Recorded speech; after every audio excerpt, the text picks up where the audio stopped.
Assalamualaikum warahmatullahi wabarakatuh. Hari ini kita akan membahas ringkasan tafsir surah Yusuf. Terdapat keindahan dalam kisah tentang Nabi Yusuf dalam surah ini. Mari kita lihat satu persatu. Seperti kita baca, di awal surah ini disebut tentang mimpi Nabi Yusuf tentang bulan, matahari dan bintang-bintang sujud kepada baginda. Dan kemudian kita diberikan dengan banyak lagi kisah-kisah lain. Semua kisah-kisah itu satu persatu mengarah kepada penyelesaian kepada mimpi baginda yang pertama itu. Kita telah membaca tentang telaga dan penjara. Itulah adalah dua tempat yang Nabi Yusuf telah dimasukkan. Maknanya, baginda telah dimasukkan ke dalam kegelapan sebanyak dua kali. Kegelapan yang pertama adalah kerana benci dan satu kerana cinta. Abang-abangnya memasukkannya ke dalam telaga kerana mereka benci kepadanya, dan baginda dimasukkan ke dalam penjara kerana cinta istri menteri kepadanya. Kegelapan yang pertama itu, baginda keluar sebagai hamba, dan dari kegelapan yang kedua, baginda keluar sebagai menteri. Indah sekali dua percanggahan ini dari apa yang terjadi. Tahulah kita bahwa semua yang terjadi adalah dalam iradah Allah. Ada dua kali disebut tentang abang-abang baginda keluar dari tempat tinggal mereka. Sekali untuk bawa Nabi Yusuf keluar dan sekali lagi untuk bawa Bunyamin keluar. Pada pertama kali abang-abangnya itu keluar, seorang adik mereka berkurang Nabi Yusuf a.s. Dan pada kali kedua, seorang lagi adik mereka berkurang, yaitu semasa mereka ke Mesir. Pada kali pertama, mereka memang berniat hendak meninggalkan adik mereka, tapi kali kedua, niat mereka tidak begitu. Walaupun mereka memang tidak berniat meninggalkan adiknya kali kedua, tapi Allah tetap juga jadikan begitu. Allah buat apa yang Dia nak buat. Ada dua kali abang-abang itu berbincang semasa mereka. Kali pertama mereka berbincang macam mana nak membuang seorang adik mereka, Nabi Yusuf. Dan kemudian mereka mengadakan satu lagi perbincangan untuk menyelamatkan seorang lagi adik, Bunyamin. Pada kali pertama itu, mereka berbincang kerana mereka rasa ayah mereka lebih sayang kepada satu adik. Kali kedua adalah untuk menyelamatkan diri mereka dari dibenci oleh ayah mereka. Ada dua jenis cinta yang memusnahkan dalam surah ini. Kerana cinta yang salah itu dan tidak terkawal, telah menyebabkan kemusnahan. Satu, kasih anak kepada ayah, dan kedua, kasih wanita cinta kepada lelaki. Kerana cinta yang salah, terlalu mengharapkan cinta dari ayah, adik-beradik itu telah sanggup membuang seorang adik mereka yang mereka rasa menghilangkan kasih ayah mereka kepada mereka. Mencari cinta ayah tidaklah salah, tapi tidaklah sampai menyakiti orang lain. Kerana terlalu cintakan Nabi Yusuf, istri menteri itu telah sanggup memberi tekanan kepada baginda, kemudian telah sanggup memasukkan baginda ke dalam penjara. Begitulah kalau cinta yang tidak terkawal. Ada orang yang ada masalah emosi dan psikologi yang sanggup melakukan perkara-perkara yang di luar tabi manusia yang normal. Hanya kerana hendak mendapatkan kasih orang yang mereka cinta. Dalam kedua-dua kejadian itu ada rancangan yang terlibat untuk mendapatkannya. Dan kedua-dua rancangan itu melibatkan rancangan yang jahat. Abang-abang Nabi Yusuf merancang dengan teliti untuk meninggalkan baginda dalam telaga. Mereka menipu ayah mereka. Mereka tinggalkan adik mereka dan buat alasan yang menipu. Istri menteri itu telah menunggu masa suaminya tidak ada, kunci semua pintu dan telah menerkam Nabi Yusuf. Dan kedua-dua kisah itu ada melibatkan baju baginda. Dan dalam kedua-dua kisah itu, baju itu telah menceritakan perkara yang sebenar. Abang-abang itu telah bawa pulang baju Nabi Yusuf kepada ayah mereka, Nabi Yakub. Baju itu berlumuran darah dan mereka kata Nabi Yusuf telah dimakan serigala. Tapi walaupun baju itu berlumuran darah, tapi ianya tidak koyak pun. Kalau serigala yang serang dan makan, tentu baju itu juga koyak. Dalam kes istri menteri dan Nabi Yusuf, baju juga memainkan peranan yang penting. Baju baginda telah koyak dan seorang saksi dari rumah itu suruh mereka periksa baju itu, koyak di hadapan atau koyak di belakang. Ternyata baju itu koyak di belakang, menunjukkan wanita itulah yang menarik baju itu dari belakang, menunjukkan Nabi Yusuf sebenarnya lari dari wanita itu, bukannya menerkam wanita itu. Surah ini terus bermula dengan kisah berkenaan Nabi Yusuf. Allah tak kenalkan pun siapa Nabi Yusuf itu. Begitulah kadang film sekarang pun dimulakan dengan kejadian akhir dulu, macam surah ini juga. Ataupun sepanjang kisah disampaikan, kita mula berkenalan sedikit demi sedikit dengan siapakah Nabi Yusuf A.S. itu. Begitu juga Allah tak kenalkan pun siapakah abang-abang baginda juga, tapi kita boleh agak dari awal-awal lagi yang abang-abang mereka tidak baik akhlak mereka karena Nabi Yakub tidak benarkan Nabi Yusuf menceritakan tentang mimpi baginda itu. Dan kemudian memang kita belajar apa yang mereka lakukan terhadap baginda. Watak utama dalam surah ini tentunya Nabi Yusuf. Sepanjang surah ini ianya berkenaan baginda walaupun menceritakan orang lain. Ada banyak kisah dan semuanya berkait dengan baginda. Satu persatu kita dihidangkan dengan kisah yang menarik. Apabila Nabi Yusuf sudah di Mesir, kisah di kampung tentang Nabi Yakub dan anak-anak yang lain tidak disebut lagi.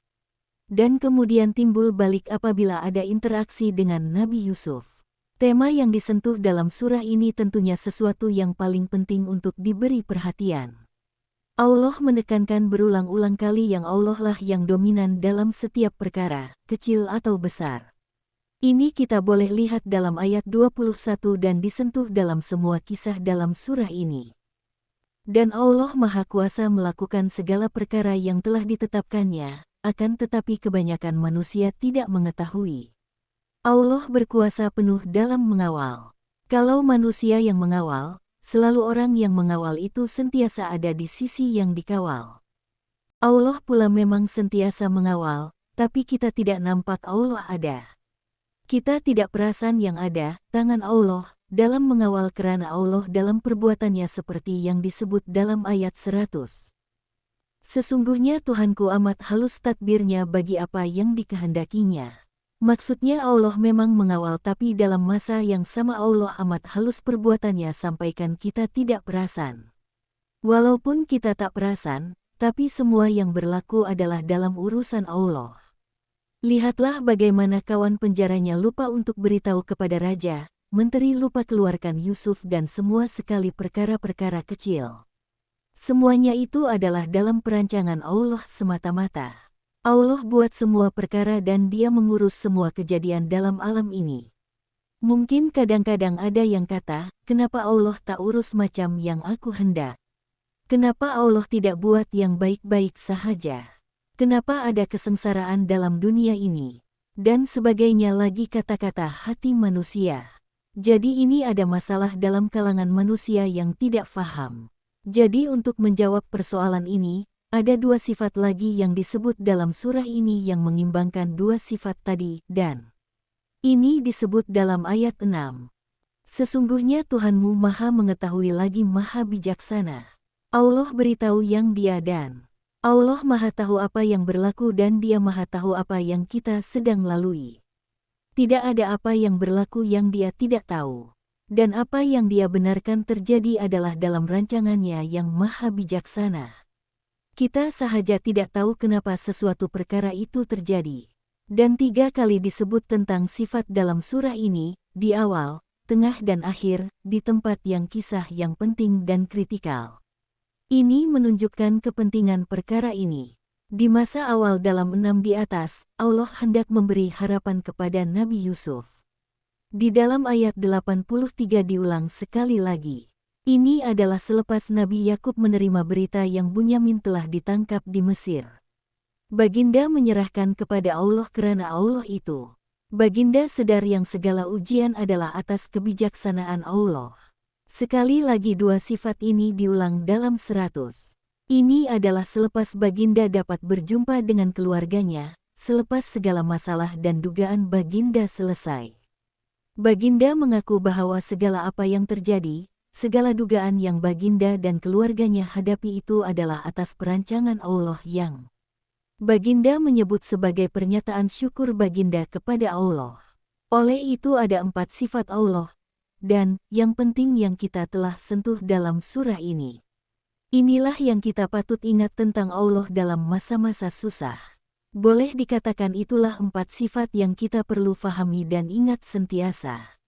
Dan dalam ayat 100 itu disebut semua sekali sifat-sifat ini, tapi satu sifat itu disebut dalam bentuk isyarat sahaja. Karena bila Allah sebut sifat, itu sudah termasuk sifat itu. Satu lagi tema surah ini adalah tentang kualiti yang setiap muslim kena ada untuk menangani masa-masa susah. Di dalam ayat 68, Allah memuji Nabi Yakub. Dan sesungguhnya dia mempunyai pengetahuan, karena kami telah mengajarkan kepadanya. Dalam ayat ini, ilmu dan pengetahuan disebut. Apakah yang Nabi Yakub tahu? Itulah 4 sifat yang telah disebut di atas, dan kalau manusia dapat terima dan hayati 4 sifat Allah itu, maka akan senanglah untuk menghadapi hidup. Memang tidaklah kehidupan kita senang sentiasa, tapi kita akan lebih tabah untuk menghadapinya dan tidaklah kita teruk sangat.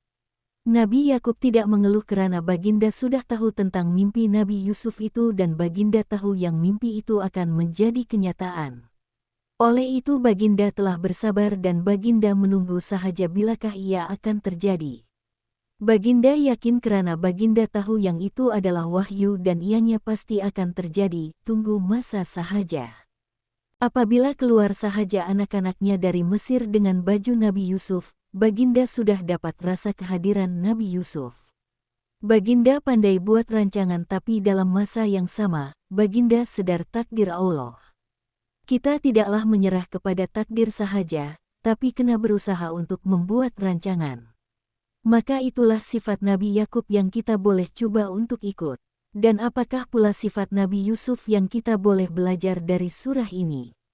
Kerendahan hati, baginda tidak sombong dari kecil lagi. Baginda seorang yang merendah diri. Baginda bercakap baik dengan ayahnya dan berbaik-baik dengan abang-abangnya. Kuat moral, baginda berusaha untuk menjaga diri baginda dari melakukan dosa. Tapi dalam masa yang sama, baginda sedar yang baginda boleh terjatuh dalam dosa bila-bila masa. Tidaklah baginda rasa angkuh yang baginda tidak mungkin buat dosa. Baginda sedar yang baginda juga ada nafsu. Baginda sedar yang baginda adalah manusia. Kita pun kena tahulah kelemahan dan kekuatan kita. Kita kena tahu yang kita semua ada nafsu dan sedar yang ia boleh menjerumuskan kita ke lembah kehinaan. Apabila kita sedar perkara ini, maka kita bolehlah berhati-hati. Tidaklah kita bermain-main dengan perkara yang boleh menyebabkan kita gagal. Kalau nafsu kita kepada perempuan itu tinggi, maka kita janganlah berkumpul dan bermesra dengan mereka. Kuat menjalankan dakwah, lihatlah bagaimana apabila ada peluang sahaja, baginda akan terus sampaikan dakwah, lihatlah dakwah baginda dalam penjara. Keyakinan diri, baginda tidak malu untuk sampaikan agama. Dan yakin dengan kemampuan dan kelebihan baginda sampai baginda meminta dilantik sebagai Menteri Keuangan. Oleh itu, kita kena sedar yang ada masa kita kena rendahkan diri kita dan ada masa kita kena yakin dan kena letak diri kita di hadapan karena memang kita layak. Sedar kepentingan maruah dalam baginda mempertahankan dan membersihkan nama baik baginda. Baginda tidak malukan maruah tuannya karena tuannya itu yang telah jaga baginda dari kecil. Baginda juga sedar tentang kepentingan maruah sampaikan baginda tidak ambil peluang untuk dapat keluar dari penjara, dengan maruahnya masih tercalar. Baginda hanya mahu keluar setelah kesnya didengari dan dibuat keputusan oleh raja. Baginda juga menjaga maruah abang-abangnya dan tidak memburukan mereka. Apakah kaitan kisah Nabi Yusuf ini dengan perjuangan dakwah Nabi Muhammad? Nabi Yusuf coba mengikut jejak langkah ayahnya Nabi Yakub. Nabi Muhammad pula melakukan perkara yang sama dengan datuknya Nabi Ibrahim a.s. Nabi Yusuf telah ditolak oleh abang-abangnya, Nabi menerima nasib yang sama dengan kaum baginda. Nabi Yusuf dihalau dari tempat tinggalnya, begitu juga dengan Nabi Muhammad yang dihalau dari Mekah, juga tempat tinggal baginda. Nabi Yusuf akhirnya menguasai abang-abangnya, begitu juga Nabi Muhammad apabila dapat menguasai Mekah. Dan banyak lagi persamaan antara mereka. Allahu a'lam. Sekian tafsir surah Yusuf yang amat menarik ini. Sambung ke surah yang seterusnya, surah Ar-Ra'd. Terima kasih, semoga bermanfaat. Assalamualaikum warahmatullahi wabarakatuh.